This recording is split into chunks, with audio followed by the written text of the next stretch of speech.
अस्मद्गुरुपरमगुरून् यतिवरपूर्णौ सयामुनं रामं पद्माक्षनाथषडजित्सेनेशरमारमावतीन् वन्दे वन्दे बृन्दावनचरं वल्लवीजनवल्लभं जयन्ती सम्भवं धाम वैजयन्ती विभूषणं श्रीमान् वेङ्कटनाथार्यः कवितार्किककेसरी वेदान्ताचार्यवर्यो मे सन्निधत्तां सदा हृदि नमो रामानुजार्याय वेदान्तार्थप्रदायिने आत्रेयपद्मनाभार्यसुताय गुणशालिने रामानुजदयापात्रं ज्ञानवैराग्यभूषणं श्रीमद्वेङ्कटनाथार्यं वन्दे வேதாந்ததேசிகம்.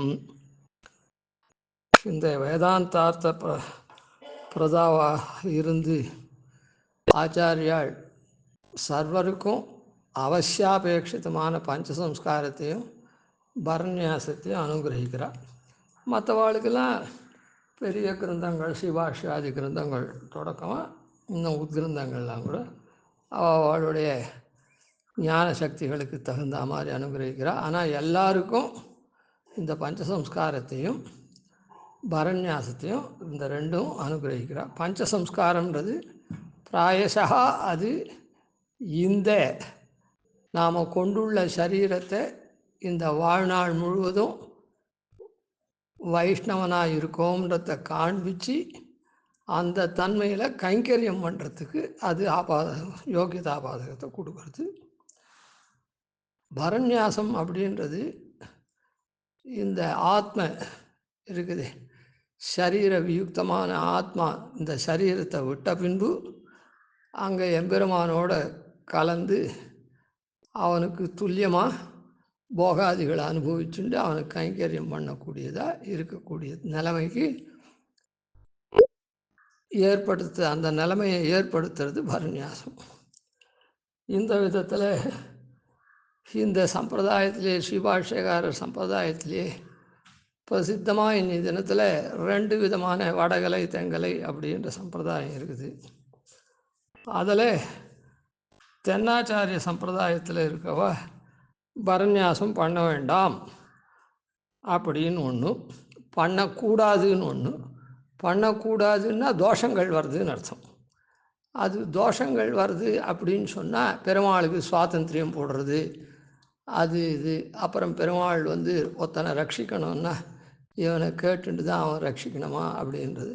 இப்படியெல்லாம் அவனுக்கே ஸ்வதா சர்வஜத்தை வச்சு யாரை எப்படி ரட்சிக்கணும் தெரியாது. இந்த மாதிரிலாம் அதனால் தோஷங்கள் வருது. அதுக்கப்புறம்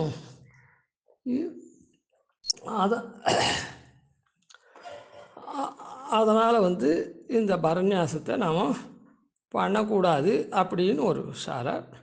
இல்லை பரநியாசன்றதுக்கு வேறு விதமான நாம் சொப்ரவருத்தி நிவர்த்தி தான் பிரபத்தி அப்படின்னு அதுக்கு ஒரு லக்ஷணம் சொல்லி எனக்கேனாப்பி அந்த பரநியாசம் பண்ணக்கூடாதுன்றதுல அவள்லாம் எழுத்து ரூபத்திலையும் வாக்கு ரூபம் உபன்யாச ரூபத்திலையும் ஸ்பஷ்டமாக சொல்லிட்டு இருக்கா. அதை யார் கேட்குறா அப்படின்னு சொன்னால் ஸ்ரீபாஷ்யக்காரருடைய சித்தாந்தத்திற்கு 2 பேரும் கேட்குறா. ஏன்னா பொதுவாக அவளும் ஸ்ரீபாஷ்யக்காரருடைய சிஷ்யர்கள் தான். அதனால் இது ஒரு நீர் அது ஒரு நீர், இது ஒரு ஓடை அது ஒரு ஓடை. அதனால் கேட்குறா. இந்த மாதிரி பரநியாசம் பண்ணக்கூடாதுன்னு சொல்கிறதுல அவள் சொல்கிறதுனால யாருக்கு இது ஹானி வருது அப்படின்னு சொன்னால் வடகலையாருக்கு தான் ஹானி வரும். அதை கேட்டுண்டு ஆஹா ஆச்சரியமாக சொல்கிறார், நாம் பரநியாசம் பண்ணக்கூடாது, பரநியாசம் பண்ணிக்கணுன்னாலே சாதாரணமாக ஐயோ மோட்சத்துக்கு போகணுன்னா இன்றைக்கே போயிடுமோ என்னமோ அப்படின்னு ஒரு சம்சயம். அதுக்கப்புறம் ஐயோ பரநியாசம் பண்ணிட்டா நாம் ஆச்சாரியன்கிட்ட போய் அந்த மாதிரிலாம் சேர்ந்து இருந்தோம்னா நம்ம ரொம்ப நெறியாக இருக்கணும், அதெல்லாம் நம்மால் முடியாது, ஆனால் அந்த பரநியாசம் பண்ணிக்கூடாது அப்படின்னு ஒரு கலக்கம்.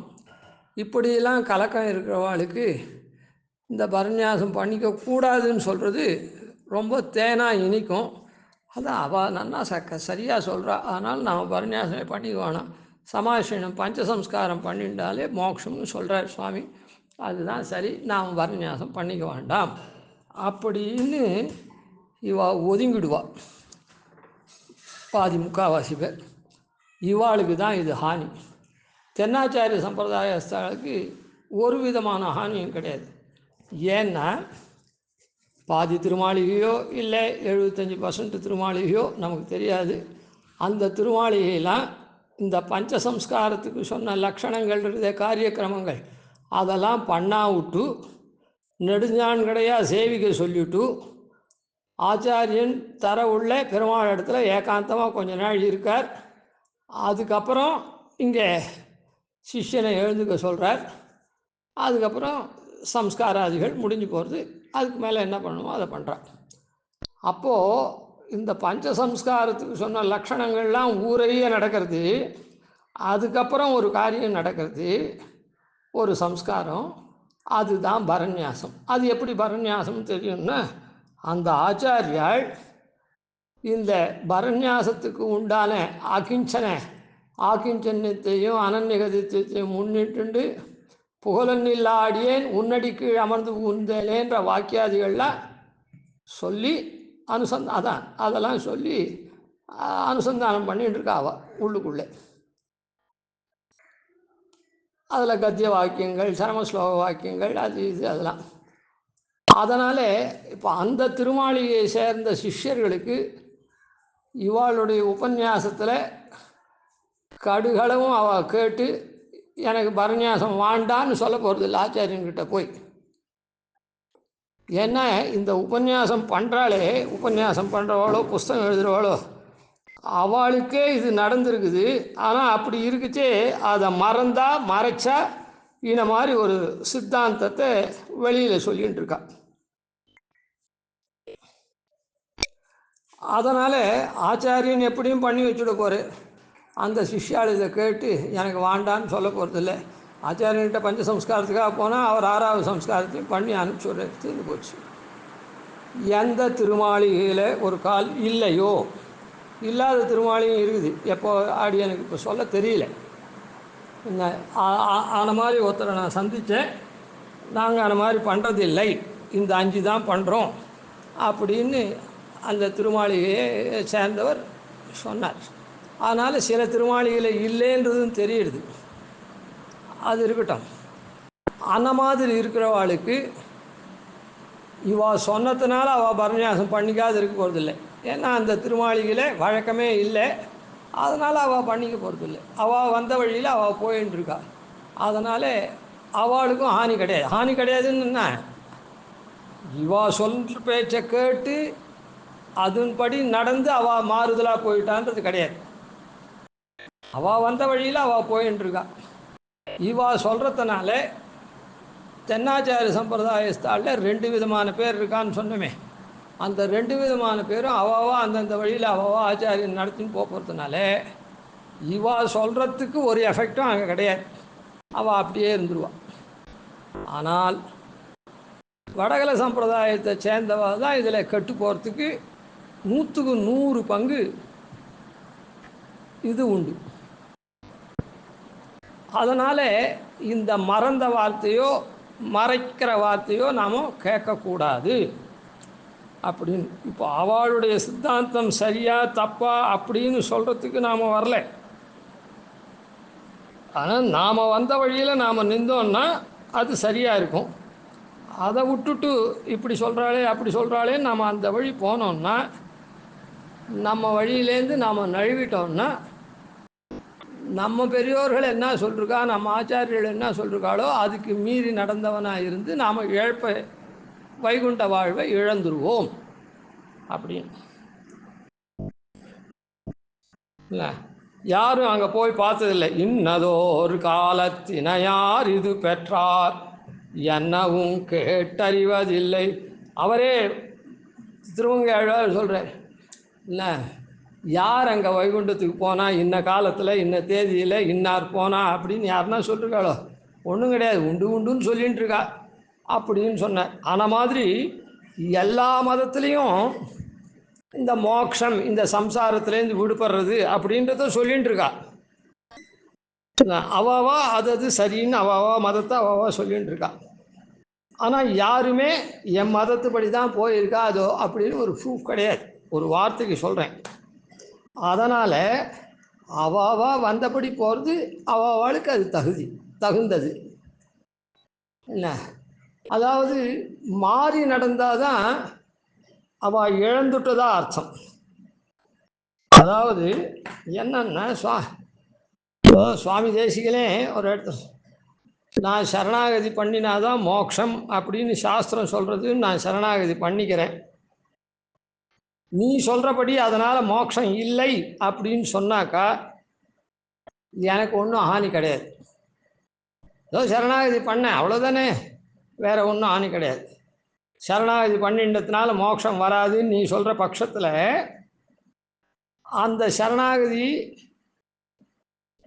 நான் பண்ணிட்டதுனால எனக்கு ஒன்றும் ஹானி கிடையாது. ஆனால் சரணாகதி பண்ணினாதான் மோட்சன்ற பட்சம் உண்மையாக இருந்ததுன்னா பண்ணாத போயிட்டால் மோட்சம் இல்லாத போயிடும் அப்படின்னு ஒரு இடத்துல சாய்க்கிறது. அதுபோல் நாம் வந்த வழியில் சரணாகதி பண்ணணும்னு சொல்லியிருக்குது. அதுபடி நாம் சரணாகதி பண்ணுறது தான் உச்சிதம் இல்லை, அதுதான் நம்முடைய கர்த்தவியம். இந்த மாதிரி மற்றவர்களுடைய வார்த்தையை நாம் கேட்டு மதிமயங்கி அதோகதிக்கு போகக்கூடாது. சரி, இப்போது இந்த அவா சரணாகதி பண்ணுறா, அப்படி இருக்குச்சே இவா சரணாகதி பண்ணக்கூடாது அப்படின்னு சொல்கிறாளே, இதில் எவ்வளவோ ஹானிகள்லாம் இருக்குது. இப்போ அவளை நாம் குறை சொல்கிறதுக்கோ அதுவோ வரல. என்ன ஹானி அப்படின்னு சொன்னால், பாஷ்யக்காரருக்கு பெருமாள் சாய்ச்சுதா கத்தியத்தில் சாய்க்கிற துவயமர்த்தா அனுசந்தானே சகசதா ஏவம் வக்தா யாவச் சரீரபாதமத்ரைவ ஸ்ரீரங்கே சுகமாஸ்வா அப்படின்னு சொல்கிறார். அப்போ துவயம் அர்த்தானுசந்தானம் பண்ணு யாவச் சரீரபாதம்னு சொல்கிறேன். அப்போ அந்த துவயம் அர்த்தானுசந்தானம்னா என்ன? இந்த துவயத்தை நீ எப்படி உபயோகப்படுத்தின, உனக்கு அர்த்தானுசந்தானம் பண்ண தெரிஞ்சவாளுக்கு ஸ்ரீபாஷ்யக்காரர் 4வது கட்டளையில் சொல்லிருக்க துவயம் அர்த்தானுசந்தானம் பண்ணணும் அப்படின்னு சொல்லிவிட்டு, அப்போது அந்த துவய அர்த்தானுசந்தானம் பண்ணுறதுன்னா நான் வைகுண்ட பெருவாழ்வுக்காக நான் இந்த ஸ்ரீமானான நாராயணன் திருவடிகளில் களையற்ற கைங்கரியம் பெறுவதற்காக ஸ்ரீமானான நாராயணன் திருவடிகளை சரணமாக பற்றுகிறேன் அப்படின்னு ரொம்ப சுருக்கமாக சொன்னேன். ஆனால் மாதிரி இது சுவாமி தேசிகனே இப்படி தான் சாய்ச்சிருக்கார் சுருக்கமாக. அப்புறம் கொஞ்சம் கொஞ்சம் எல்லாம் பெருசாகவும் சாய்ச்சிருக்கேன். அதனால் துவய அர்த்தானுசந்தானம் இப்படி பண்ணச்சே சரணாகதி பண்ணக்கூடாது அப்படின்னு சொல்கிறதும், அந்த மாதிரி பிரச்சாரம் பண்ணுறதும், ஆச்சாரியன் பண்ணி வச்ச பேர் உபகாரத்தை மறக்கிறதோ இல்லை மறைக்கிறதோ சாமானியப்பட்டவனுக்கு தெரியாது. என்னமோ சுவாமி நான் போனேன், எல்லாரும் போனால் பக்கத்தாதலோடு போனால் நாங்கள் சமாஷனம் பண்ணி போகிறோம், பஞ்சசம்ஸ்காரம் பண்ணி போகிறோன்னு ஆச்சாரியன் ஏதோ பண்ணி வச்ச நான் ஏதோ வாங்கிட்டு போனேன், வாழைப்பழத்தை சேவித்தேன், அவ்வளோதான் எனக்கு தெரியுமே தவிர அவர் பண்ணி வச்சதை நான் அங்கே இருந்து பண்ணிட்டேன் அவ்வளோதான் அப்படின்றவளை பற்றி இப்போ விசாரம் இல்லை. இந்த மாதிரி பறக்க 4 பேருக்கு சொல்லக்கூடிய சாமர்த்தியாதிகள்லாம் இருக்குதே வேதாந்த விஷயத்தை, அவள் தனக்கு ஆச்சாரியன் பண்ணின இந்த பேர் உபகாரத்தை மறைக்கிறதா இல்லை மறக்கிறதா, எந்த விதமாக இருந்தாலும் அது தப்பு. துவயம் அர்த்தானுசந்தானம் அவளுக்கு ஒட்டவே ஒட்டாது. 4வது கட்டளை பாஷ்யக்காரர் பண்ணியிருக்கார். அதுக்கு முன்ன பெருமாள் பாஷ்யக்காரருக்கு சாய்ச்சிருக்கார். அதை தான் அவர் 5 கட்டளையில் 4 கட்டளையாக சாய்ச்சிருக்க, 4வது கட்டளையில் சாய்ச்சிருக்க. அந்த துவய அர்த்தானுசந்தானம் எப்படி பண்ண முடியும்? அந்த ஒரு மந்திரம் இருந்ததுன்னா அந்த மந்திரத்துக்கு விநியோகம் என்ன, எப்படி பண்ணோம் அப்படின்றதெல்லாம் இருக்கோ இல்லை, அது பண்ணணுமோ இல்லை. அதனால் அதே மாதிரி இந்த குரு பரம்பரா ஸ்லோகம் எல்லாருக்கும் உண்டு. அஸ்மத் தேசிகம் அஸ்மதீய பரமாச்சாரியான் அசேஷான் குருன் ஸ்ரீமன் லக்ஷ்மண யோகி புங்கவ மகாபூர்ணோ முனி யாமுனம் நாதம் ஷடத்வேஷினம் சேனேசம் ஸ்ரீராமம் பத்மவிலோச்சனம் முனிவரன் நாதம் ஷடத்வேஷினம் சேனேசம் ஸ்ரீயம் இந்திரா சகச்சரம் நாராயணம் சம்சயே அப்படின்றது. இப்படி குரு பரம்பரா பூர்வமாக பெருமாளை அடைஞ்சிருக்குச்சே அந்த துவய மந்திரத்தை சொல்லி அர்த்தானுசந்தானம்னு அதுதானே. இப்போ ஒரு கல்யாணம் லோகத்தில் நடக்கிறது அப்படின்னா வீடியோ எடுத்து வச்சு அதுக்கப்புறம் போட்டு பார்க்குறாளே, அதுதான் மலரும் நினைவுகள் பழைய நினைவுகள்லாம் எப்படி இருக்குதுன்னு போடுறாள். அதுதானே அர்த்தானுசந்தானம். அதாவது என்ன பண்ணியிருக்கோம், இனிமேட்டு என்ன வரப்போகிறது, அதனால் அப்படின்றது ரெண்டுத்தையும் சொல்கிறது. பூர்வ காலம் உத்தர காலம் எல்லாத்தையும் சொல்கிறது. அது அப்படி இருக்குச்சே அதை நினைக்கணும்னா இது மாதிரி ஆச்சாரியன் தனக்கு பண்ணின உபகாரத்தை இப்போ ஒன்றுமே இல்லாத அஜ்ஞானியாக போய் ஆச்சாரியன் அடையிறவனை பற்றி இப்போ விசாரம் இல்லை. அவனுக்கு ஒன்றும் தெரியாது. ஏதோ ஆச்சாரியன் அந்த ஆச்சாரிய தனி அனுசந்தானம் பண்ணிட்டு வாய் மூன்று இருக்கான். இந்த மாதிரி 4 பேருக்கு சொல்லக்கூடிய சாமர்த்தியம் உடையவாள் அந்த இதை மறந்துட்டாள்னா ஆச்சாரியன் பண்ணின உபகாரத்தை ஞானம் என்ன பிரயோஜனம்? சரி, இதெல்லாம் நான் அவளை தூஷிக்கிறதுக்காக இல்லை. நாம் ஒரு விஷயத்தை இது நெருப்பு அப்படின்னு தெரிஞ்சால் அந்த நெருப்பை பற்றி இல்லையே தணலே சிகப்பாகவே இல்லையே எல்லாம் வெள்ளையாக தானே இருக்குது, அது நீர் பூத்த நெருப்பு அப்படின்னு அதை விசதமாக சொன்னாதான் அதில் போய் கை வைக்க மாட்டான். அதுக்காக இப்போ சொல்கிறதே தவிர அவளை பற்றி தூஷணம் சொல்கிறதுக்கு தோஷம் சொல்கிறதுக்கு நம்ம வரல. சரி, அப்படி இருக்குது. இப்படி இருக்குச்சே அதனால் நாம் அவசியம் இந்த பஞ்சசம்ஸ்காரம்ன்றது மோட்ச உபாயம் அன்று அப்படின்றத நன்னா தெரிஞ்சுக்கணும். இப்போது நான் சொல்லச்சேவே சொன்னேன். என்ன சொன்னேன்னா, பல திருமாளிகளை பண்ணுறா, சில திருமாளிகளை பண்ணலை போல இருக்குது அப்படின்னும் தெரியுது அப்படின்னு சொன்னேன். இதுக்கு ஒரு மகானுடைய விற்த்தாந்தத்தை சொல்கிறேன் இன்னைக்கு.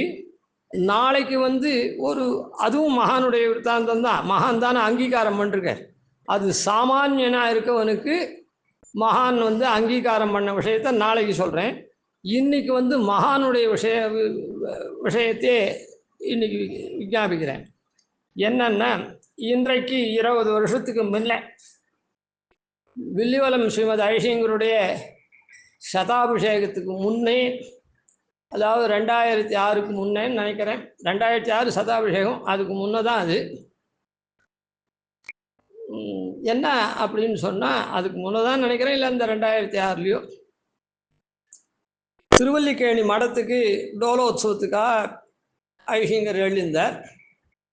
ஐஷிங்கர் டோலோத்சவம் முடிஞ்சு பல்லக்கில் ஏழிட்டேன். இது வாஸ்தவம் நடந்தது. இதுக்கு சம்பந்தப்பட்டவாளும் ஞாபகம் இருந்ததுன்னா மறுக்க மாட்டா. ஞாபகம் இருந்ததுன்னா ஆமாம் வாஸ்துவம் அப்படின்னு தான் சொல்லுவா. இதுக்கு சம்மந்தப்பட்டவா, அதில் ஒன்றும் சந்தேகம் இல்லை. ஆனால் இல்லைன்னு மாத்திரம் சொல்ல மாட்டா. ஏதோ ஞாபகம் இல்லை அப்படின்னு வேணால் சொல்லிட்டு ஒதுங்கலாம். சரி, என்ன அப்படின்னு சொன்னால், பல்லக்கில் ஏழிட்டார்.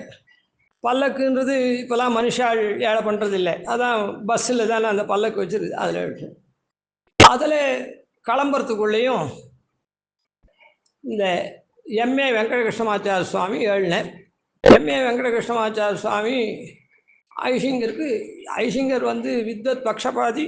அதனால் இந்த எதுவுமே இல்லை, யாராக இருந்தாலும் எதுவாக இருந்தால் வெபதிஷ்டாளாக இருந்தால் அவளோட ரொம்ப சகஜ பாவத்தில் வார்த்தை சொல்லி ஆகும்.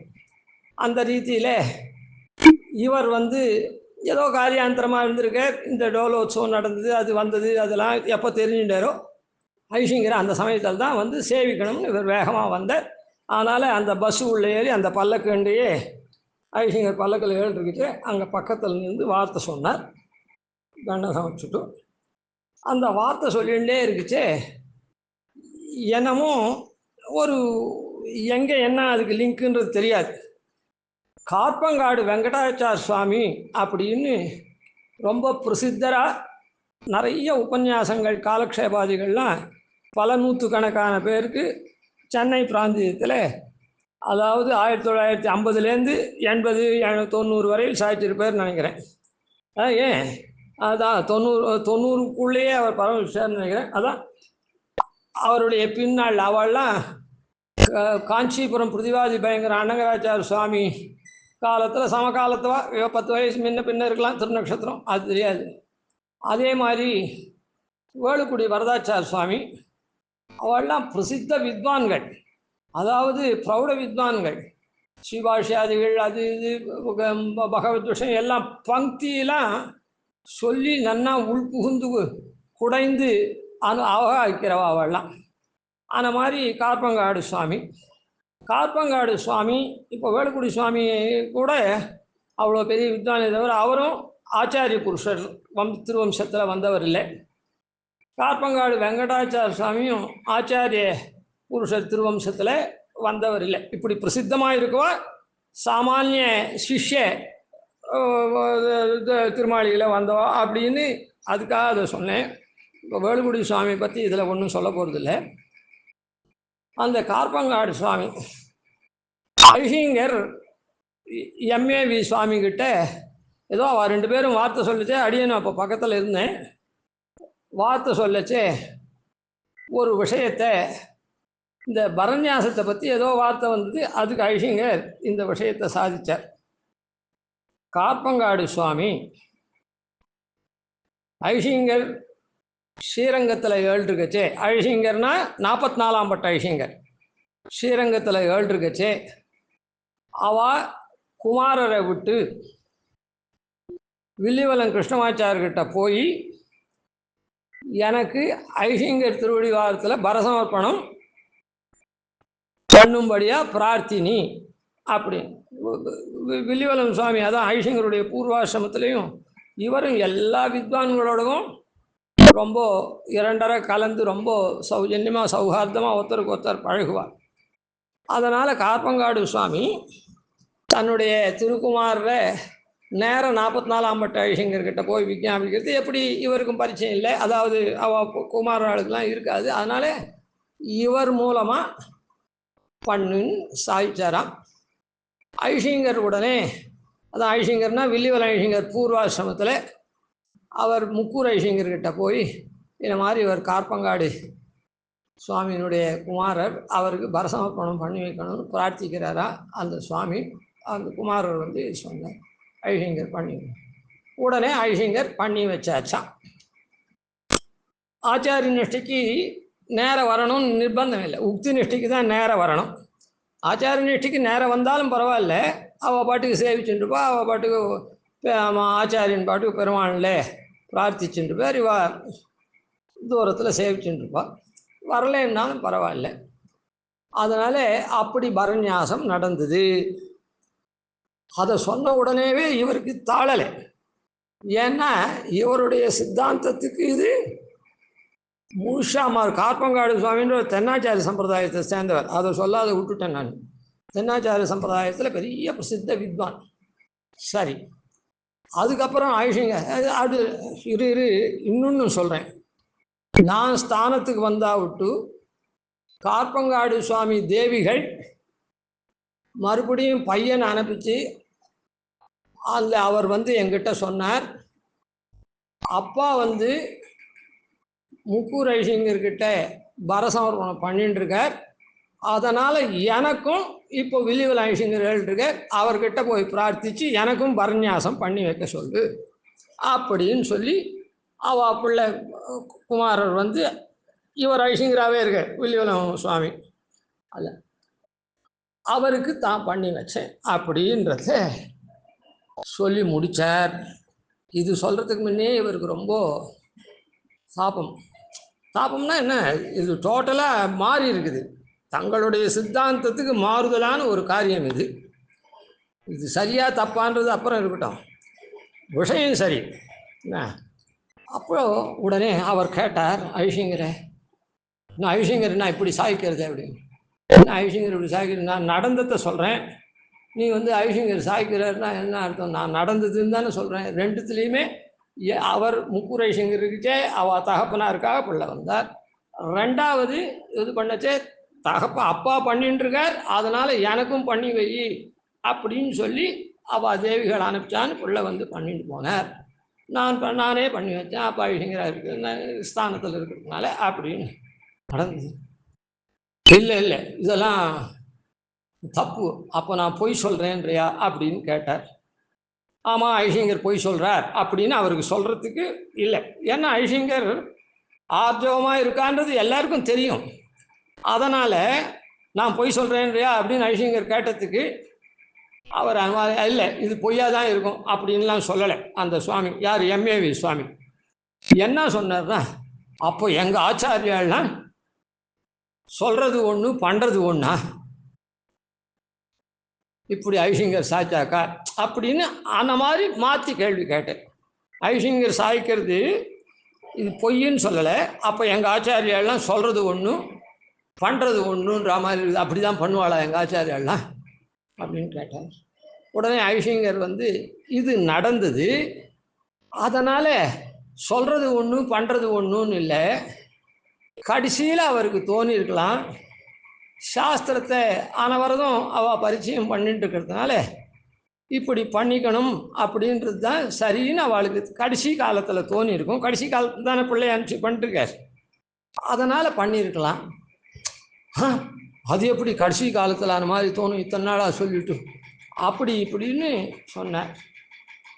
இல்லை இது நடந்தது அப்படின்னு. இல்லை இதை எங்கள் ஆச்சாரியால் இப்படி தான் பண்ணுவாளா அப்படின்னு. உடனே ஐசிங்கர் சொன்னார், நான் இது நானே பண்ணி வச்சதுனால நான் இந்த மாதிரியே எழுதுகிறேன் விஷயத்தை, ஏதாவது நிமிஷம் பிரியாவில் எழுதுவாரா இருக்கும் இல்லை, நான் எழுதுறேன் அப்படின்னு. ஐசிங்கர் எழுதினா நான் மறுப்பு எழுதுவேன் அப்படின்னு அவர் சொன்னேன். இத்தோட நின்று போச்சு அந்த வாக்குவாதம். அதான் அது ரெண்டு பேருடைய சம்பாஷணை, வாக்குவாதம்னே சொல்லக்கூடாது. ஏன்னா ஐசிங்கர் நடந்தது சொன்னேன், அவருக்கு ஒரு தாபம், எங்கள் ஆச்சாரியாலாம் சொல்கிறது ஒன்று பண்ணுறது ஒன்று. இல்லைப்பா, கடைசி காலத்தில் அப்படி தோணிருக்கலாம், சாஸ்திரத்தை பராமர்சனம் பண்ணிகிட்டே அனவரதம் இருக்காளே, அதனால் தோணிருக்கலாம், பண்ணிட்டுருக்கலாம். ஏன்னா நடந்தது வாஸ்தவம். நான் தான் ரெண்டுத்துக்குமே சாட்சி. ஒன்றை நானே நேரம் பண்ணி வச்சேன், ஒன்றுக்கு கூட இருந்தேன், அதனால் அப்படின்னு சாட்சி உடனே கடைசி காலத்தில் அந்த மாதிரி தோன்றிருக்கலாம். ஏன்னா அவள் தேவிகள் விஷயம் ரொம்ப கிளியர், அப்பா பண்ணிட்டார் அதனால் எனக்கும் பண்ணி வச்சுடு, தீர்ந்து போச்சு. இல்லை, பர்த்தா போனபடிக்கு தானும் போயிடுறேன்னு சொல்லிவிட்டா, அது சரியாக போச்சு. அவர் பெரியவர் பண்ணினத்துக்கு தான் கடைசி காலத்தில் ஏந்திரா ஐசிங்கர் அதுக்கு இந்த சமாதானம் சாய்ச்சார். இது இப்படியே நின்று போச்சு. அதுக்கப்புறம் சேலை ஒரு மடத்துக்கு வந்தால் விட்டு, நான் பக்கத்தில் இருந்தது ஐசிங்கருக்கு தெரியும், அதனால் இதை நீ எழுதேன் அப்படின்னு. ஏன்னா அங்கே எழுதுறேன்னு சொன்னாரோ இல்லை, அதனால் இத்தனை நிமிஷம் பிரியாவில் எழுது அப்படின்னு சாய்ச்சார். அடியேன்னு அப்போ ஏதோ விஞ்ஞாபித்தேன். அதுக்கப்புறம் அவரும் அதை ஞாபகம் வச்சுட்டு கேட்கலை, நியமிக்கலை. இல்லை அப்புறம் ஏன்டா 2 மாதம் ஆச்சு எழுதவே இல்லையே, வரவே இல்லையே அப்படின்னும் கேட்கலை, அதனால் அப்படியே விட்டு போச்சு. இப்போ இதிலேருந்து என்ன தெரியறது அப்படின்னு சொன்னால், அந்த சுவாமி பரநியாசத்தை பண்ணிட்டுருக்கார் அப்படின்னு.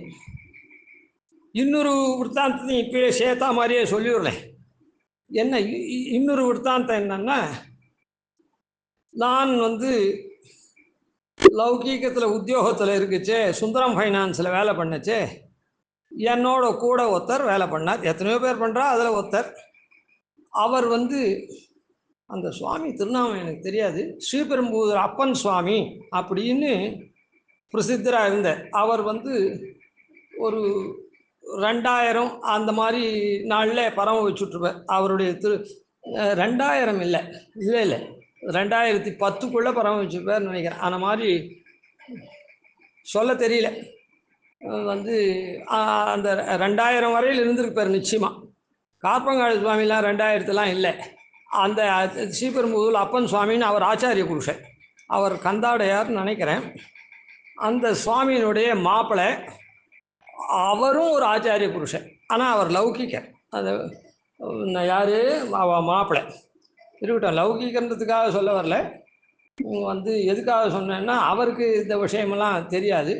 அவர் மாப்பிள்ளை முசரவாக்கம் திருப்புகழி பக்கத்தில் இருக்கிற ஸ்ரீகிராமம்.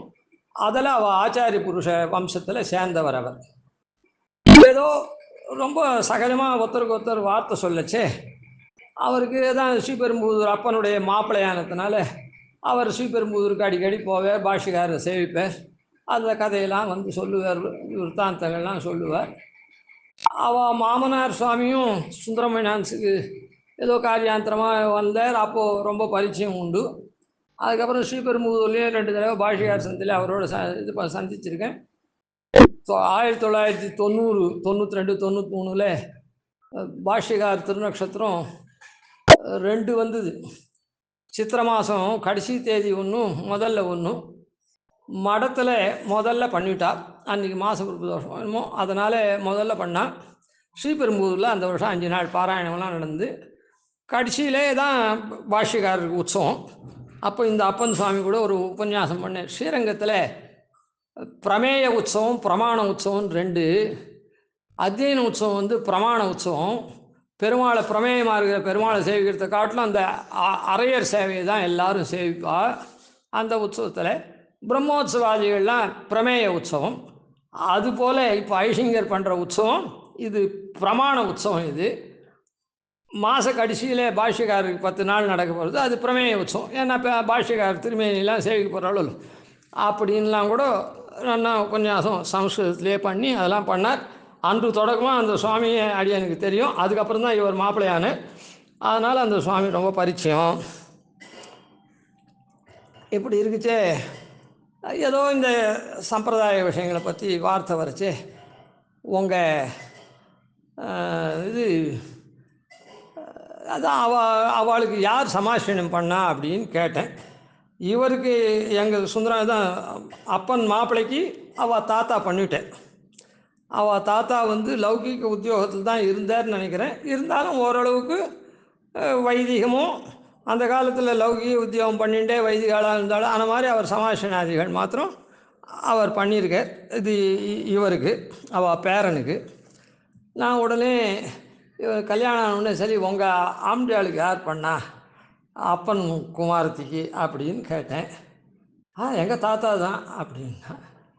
உங்கள் தாத்தா வந்து பண்ணார்னு சொல்கிறியே, என்னடா உங்கள் தாத்தா பண்ணுறார் அப்படின்னு சகஜமாக கேட்டேன். ஒரு வாத்தியாரை கூப்பிட்டார். வாத்தியார்னா யார்? இது வடகலை பிரகஸ்பதி தான் அப்படின்னு. சரி வடகலை பிரகஸ்பதி அது எனக்கு ப்ளஸ் பாயிண்ட்டுன்னு நினச்சிட்டு அவர் சொன்னேன். வடகலை பிரகஸ்பதி என்ன பண்ணார்? அந்த ஹோமமெல்லாம் பண்ணி வச்சார். அவர் சொல்ல இவர் வந்து அதான் ஹோமம் பண்ணி வச்சுட்டு இந்த மாதிரி சங்கு சக்கரத்துக்கெல்லாம் இந்த மாதிரி பண்ணும் அப்படின்னு சொன்னார். அப்புறம் வந்து திறமணிடுன்னு சொன்னார். அவர் சொன்னபடிக்கு இவர் பண்ணார்.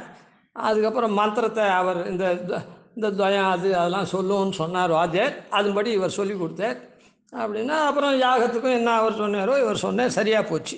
பஞ்சசம்ஸ்காரம் ஆயிடுத்து. ஏன்னா இந்த வடகலை வாத்தியார் நீ சொன்னதுனால நான் கேட்குறேன். வடகலை வாத்தியாருக்கு சமாஷனா இந்த 5 தாண்டா தெரியும். இதுக்கு மேலே ஒன்று சேவிச்சுட்டே இருக்க சொல்லுவாளே, அது வடகலை வாத்தியாருக்கு தெரியவே தெரியாது. ஏன்னா வடகலையெல்லாம் அதை தனியாக என்ன பண்ணுற அந்த பரநியாசத்தை உங்களை சேவிச்சுட்டே இருக்க சொல்லுவாளே, அது பண்ணாரா? அந்த வடகலை வாத்தியாரே சொல்லிருக்க மாட்டார் அப்படின்னு. அப்படிலாம் நானும் பண்ணலை, எங்கள் ஆம்பியாளுக்கும் பண்ணலை. இவனுக்கு முதல்ல சமாஷனம் ஆகிடுத்து. இல்லை எனக்கு இப்போ அதை சொல்ல தெரியல. ஆம்பியாளுக்கு தனியாச்சு ஏதோ. ஆனால் அப்படி சேவிச்சுட்டே இருக்க சொல்லுவாளே, அது அந்த வடகலை வாத்தியார் சொல்லியே இருக்க மாட்டார்.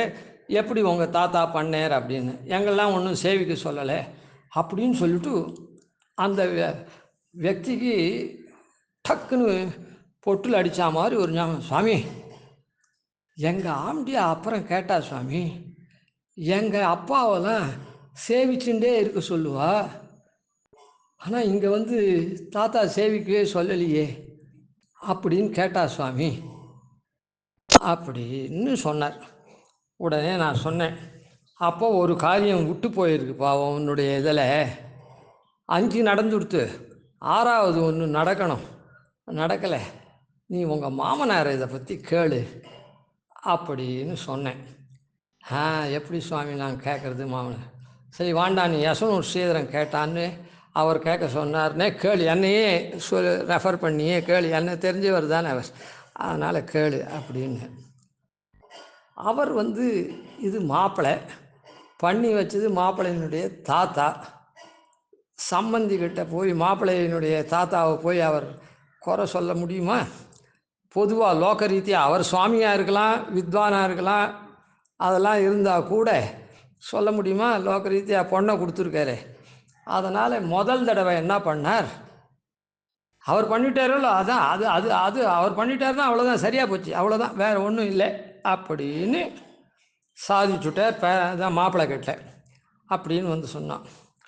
உடனே நான் சொன்னேன், இதே காரணத்தை சொன்னேன். நீயோ மாப்பிள்ளைப்பா, உன்னை இந்த மாதிரி இது பண்ணலாமா, உன்னை நீ உங்கள் தாத்தா பண்ணி வச்சது சரியில்லைன்னு சொன்னால் அது தோஷமாகற மாதிரி ஆகாதா?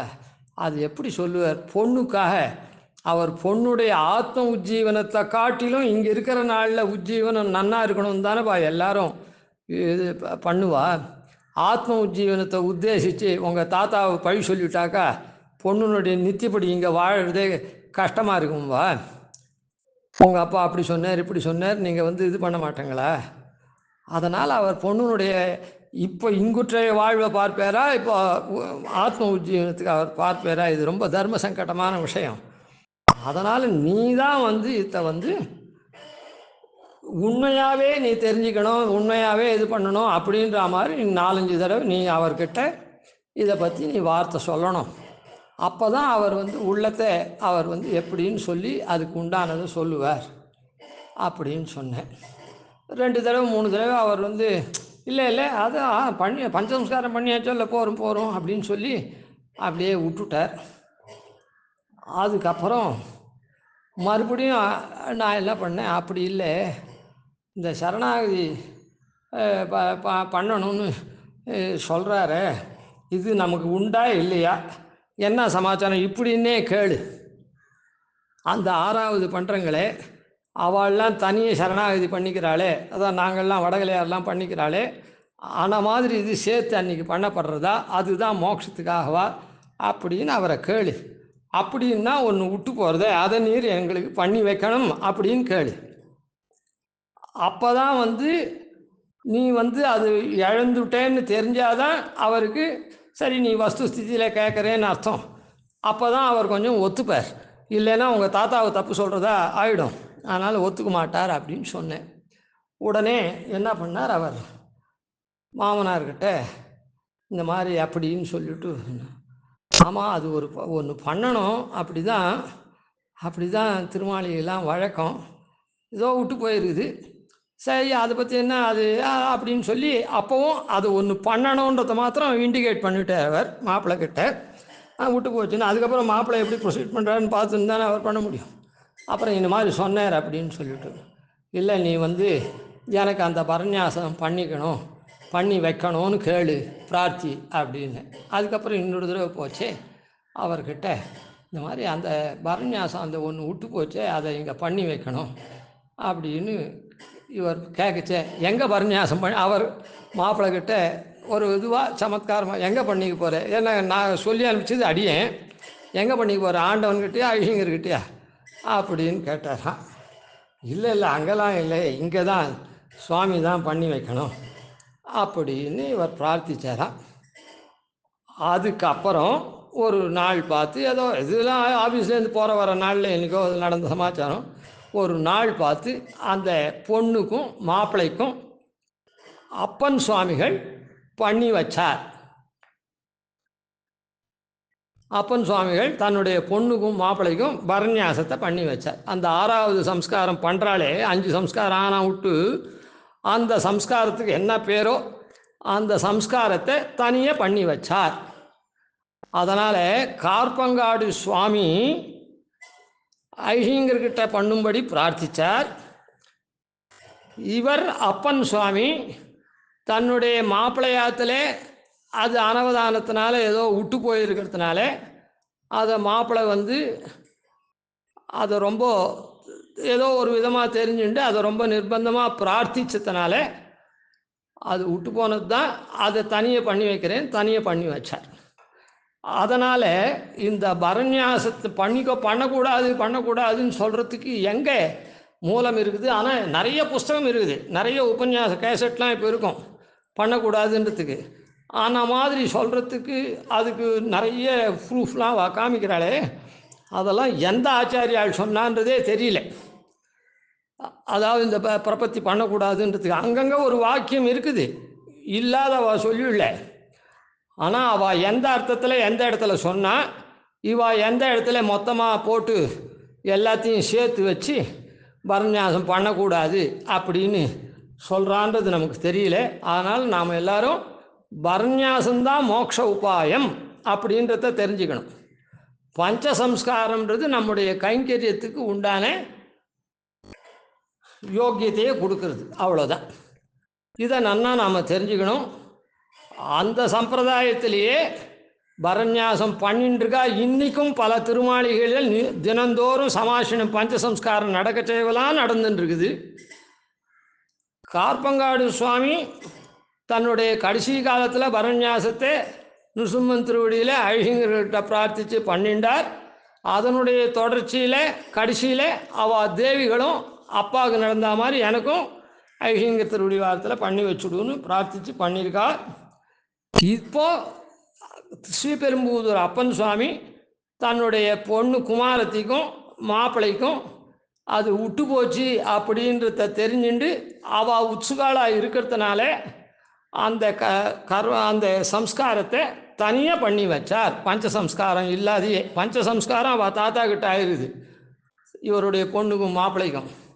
ஆனால் இந்த சம்ஸ்காரத்தை மாத்திரம் தான் தனியாக பண்ணி வச்சார். இது லோகத்தில் நடந்த உண்மை. அதனால் நாமும் இந்த வார்த்தைக்கெல்லாம் நாமும் இதுவே பண்ணக்கூடாது. அதனால் பரநியாசத்தை நாம் அவசியம் பண்ணணும் மோக்ஷோபாயமாக. கவிதார்க்கிய சிம்ஹாய கல்யாண குணசாலினே ஸ்ரீமதே வெங்கடேஷாய வேதாந்த குரவே நமः. ஆதிவன்ஷடகோபாதி நதிவர்யான் பஜேனிஷம் சூரங்கபூர்வசடிதித்யதீசானபதாஸ்ரயம் ஸ்ரீவத்சவம்சதிலகம் வந்தே ஸ்ரீகிருஷ்ணதேசிகம்.